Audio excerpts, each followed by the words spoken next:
वर्तमान के हालातों को देखते हुए कभी कभी मन नहीं करता कि वीडियो के माध्यम से कुछ कहा जाए, क्योंकि कोई सुनने वाला है नहीं, कोई फर्क पड़ नहीं रहा। देश का किसान रोड पर है, 8 महीने से ज़्यादा हो चुके। सैकड़ों किसानों ने अब तक अपनी जान की कुर्बानी दे दी। आए दिन कहीं ना कहीं प्रोटेस्ट चल रहे हैं। माहौल देश का खराब हो चुका है। सुरक्षा नाम की कोई चीज़ नहीं रही। अर्थव्यवस्था मिट्टी में मिल चुकी है, आप पूरा देश जानता है। बहू बेटियां सुरक्षित नहीं रह रही हैं, ये भी आप भली भांति जानते हैं। ऐसे माहौल में कोई किसी की आवाज़ भी नहीं सुन रहा है, क्योंकि जो देश के हित में बोलता है उसमें देशद्रोही का मुकदमा कर दिया जाता है। कोई अपनी आवाज़ बुलंद करने की चेष्टा करता है तो उसकी आवाज़ को दबाकर उसका गला घोटने का काम किया जाता है। बड़ी विचित्र कहानी हो गई है। अब ऐसे माहौल में बोलें तो कोई सुनने वाला नहीं है, और ना बोले तो लोग कहते हैं कि कुछ आवाज़ नहीं उठाई जा रही है। फिर भी हमारा फ़र्ज है कि हम सब लोग देशवासी, भारतवासी समय समय पर अपनी आवाज़ को उठाते रहना चाहिए। कौन सुनेगा कौन नहीं सुनेगा ये बाद की बात है, लेकिन हमें अपनी बात हर समय हर वक्त तौर तरीके से कहनी चाहिए। मैं बहुत सारे नेताओं को देख रहा हूं और ऐसा लगता है कि आज भारत भारत नहीं रहा।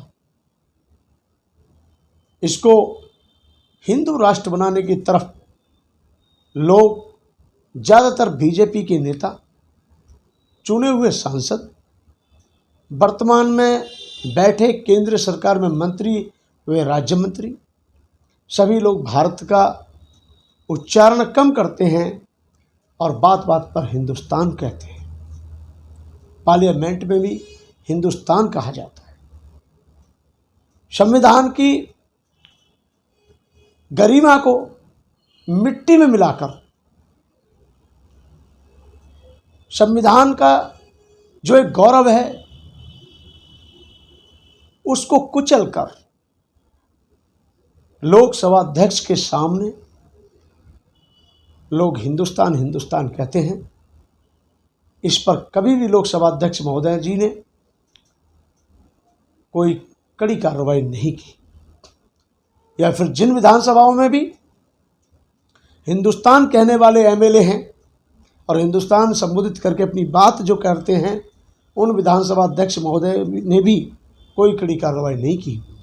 जबकि मैं अखिल भारतीय भिक्षु महासंघ की तरफ से मांग करता हूं कि लोकसभा अध्यक्ष महोदय या श्रीमान विधानसभा अध्यक्ष महोदय, जो भी लोकसभा में राज्यसभा सांसद महोदय या फिर श्रीमान लोकसभा महोदय, लोकसभा सांसद महोदय, यदि कोई हिंदुस्तान शब्द का उच्चारण करता है तो उसको रोका जाए, टोका जाए। और विधानसभा में भी यदि कोई विधायक या विधान परिषद के एमएलसी साहब यदि कोई हिंदुस्तान कह कर के बात करते हैं, हिंदुस्तान को उच्चारण करते हुए बात करते हैं, तो मैं समझता हूँ उनको भी रोका जाए, टोका जाए, नहीं तो ये व्यवस्था चरमरा जाएगी। और मेरे समझ में ये नहीं आता कि आज के जो वर्तमान प्रधानमंत्री हैं वो हिंदुस्तान के प्रधानमंत्री हैं या फिर भारत के प्रधानमंत्री हैं। वह भारत के प्रधानमंत्री हैं। भारत की जनता ने उनको चुना है, भारत की जनता ने उनको वोट दिया है, भारत की जनता ने उनको अपना प्रधानमंत्री माना है, ना कि हिंदुस्तान ने माना है। क्योंकि ये हमारा देश हिंदुस्तान नहीं है। इंग्लिश में सीधी बात है, सब जानते हैं, इंडिया है, और हिंदी में आप सभी जानते हैं कि भारत है। और भारत जैसा सुंदर नाम, गौरवशाली नाम, मैं समझता हूँ बहुत ही खूबसूरत नाम है। इसको बिगाड़ने का काम ना किया जाए। इस नाम को और भी खूबसूरत रखने के लिए हम सबको, भारतवासियों को, जब भी हम कोई बात करें जब भी हम कहीं मंच पर अपना विचार व्यक्त करें, कोई सभा को संबोधित करें या फिर विधानसभा में कहीं अपनी बात रखें या लोकसभा में अपनी बात उठाएं, तो भारत ही कहकर बात उठाएं, क्योंकि हम सबको सबसे पहले भारत है और उस भारत के चुने हुए आप सब नुमाइंदा हैं और उनका फ़र्ज़ है कि भारत को भारतीय कहा जाए। और यदि वो इंग्लिश में अपना स्पीच देते हैं तो उनको इंडियन शब्द का इस्तेमाल करना चाहिए, ना कि हिंदुस्तान का। आज देख रहे हैं चारों तरफ हिंदू और मुस्लिम की लड़ाई छिड़ गई है। देखिए क्या पागलपन है, मुद्दे पर चर्चा नहीं होती। जो मुद्दे हैं जिसके कारण हमारा देश पीछे रह गया, उन मुद्दों पर चर्चा नहीं होती। कोई ये पूछने वाला नहीं है कि 2 करोड़ लोगों को रोजगार देने का आपने प्रति वर्ष, हर वर्ष आपने 2 करोड़ लोगों को रोजगार देने की बात कही थी, उसका क्या हुआ? 15 लाख रुपए देने का आपने व्यक्ति को कहा था कि प्रत्येक व्यक्ति को, भारतीय निवासी को, उसको भारतवासी को 15 लाख रुपए मिलेंगे, उसका क्या हुआ? अच्छे दिन लाएंगे, उसका क्या हुआ? काला धन वापस आएगा, उसका क्या हुआ? इस पर कोई चर्चा भी नहीं होती, कुछ नहीं होता। हाँ, जो किसान अपनी जायज़ मांग को लेकर, अपनी न्यायप्रिय मांग को लेकर आज सैकड़ों किसान हमारे बीच में नहीं रहा, उन्होंने अपने प्राणों की आहुति दे दी, लेकिन उस आवाज़ को भी उठाने का काम हमारे देश के चापलूस मीडिया ने या फिर हमारे बिके हुए मीडिया ने नहीं उठाई। उनकी आवाज़ उठाने का काम ज़्यादा से ज़्यादा जो किया है बहुजन मीडिया ने किया है, सोशल मीडिया ने किया है। और आज मैं पुनः उस सोशल मीडिया को और बहुजन मीडिया को फिर से मैं धन्यवाद देना चाहता हूँ, साधुवाद देना चाहता हूँ।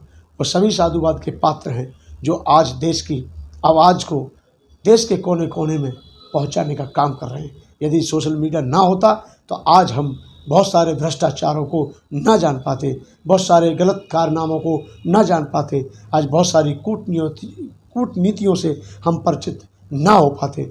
आज भी वक्त है, आज भी हमारे सामने वो वक्त आ गया है कि अभी भी हमारे देश की जनता सबक सिखा सकती है। आज 2022 में कई राज्यों के चुनाव बाकी हैं। जिस प्रकार से भारत सरकार ने, बीजेपी सरकार ने जनता को रोटी के लिए मोहताज कर दिया, रोजगार के लिए भटक रहा है। आज हर प्रकार का व्यक्ति, हर समाज का व्यक्ति, हर समुदाय का व्यक्ति, हर मजहब का व्यक्ति, यहाँ तक कि युवा पीढ़ी का जो युवा है, आज वो दर की ठोकरें खा रहा है, पढ़ा लिखा होकर नौकरी के लिए भटक रहा है और आज उसको नौकरी नहीं मिल रही, घर में रोटी तक के लाले पड़ गए। और ऐसे में हमारे देश के वर्तमान में सरकार में बैठे मंत्रीगण बड़ी बड़ी बातें करते हैं, लंबी लंबी बातें करते हैं। मैं कहता हूँ ये देश का पालन पोषण भाषण से नहीं, राशन से होगा, शिक्षा से होगा, रोजगार से होगा, व्यवसाय से होगा। आपने चंद पूंजियों के लिए पूरे देश को गिरवी रख दिया, रेलवे डिपार्टमेंट बेच दिया, बहुत सारे उद्योग जो लगे थे वो ठप कर दिए और ऊपर से कहते हो आप स्वाभिमान बनो, ऊपर से कहते हो आप आत्मनिर्भर बनो। एक भूखा नंगा व्यक्ति क्या ओढ़ेगा, क्या बिछाएगा और क्या वो अपने आप को आत्मनिर्भर बनाएगा?